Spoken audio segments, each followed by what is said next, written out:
రక్షించువాడు మీ దేవుడైన యెహోవా మీ పక్షం యుద్ధం చేయను, భయపడుకుని జడియుడి, ఏమాత్రం కలవరం చెందకండి అని చెప్పి హెచ్చరిక మనకి ఇవ్వబడింది. శత్రువులతో యుద్ధం చేసిన అనుభవాన్ని మనం జ్ఞాపకం చేసుకున్నాం. 2వ దినవృత్తాంతంలో 20వ అధ్యాయంలో యెహోషాపాతు యెరూషలేము వారును యోధ వారందరూ కూడా ఎలాంటి ఆధ్యాత్మిక లక్షణాలు కలిగి ఉన్నారో 2 భాగాలుగా మనకు మొదటి భాగంలో ఎలాంటి లక్షణాలు మరి కలిగి ఉన్నారో మనం చూశాం.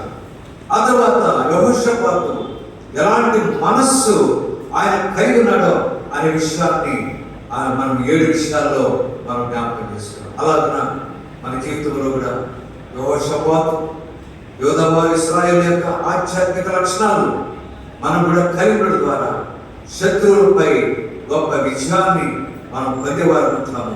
అలాగే మన ఆ వాక్యం ఏంటి?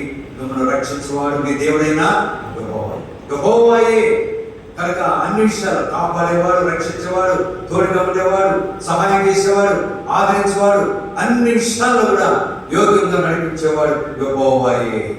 కనుక యెహోవాయే అనుకూలం నడుచుకోవటాయి యెహోషాపాతు యోధావారు ఇశ్రాయేలు యెరూషలేము కాపురస్తుల యొక్క లక్షణాలు మనం కలిగి ద్వారా మన జీవితాలు ఎంతో ఆస్వాదించబడేగా ఉంటుంది, గొప్ప జీవితము మనకు కలిగేదిగా ఉంటుంది. అలాంటి అనుభవం కొనసాగినట్లు ప్రభువే మనకు సహాయము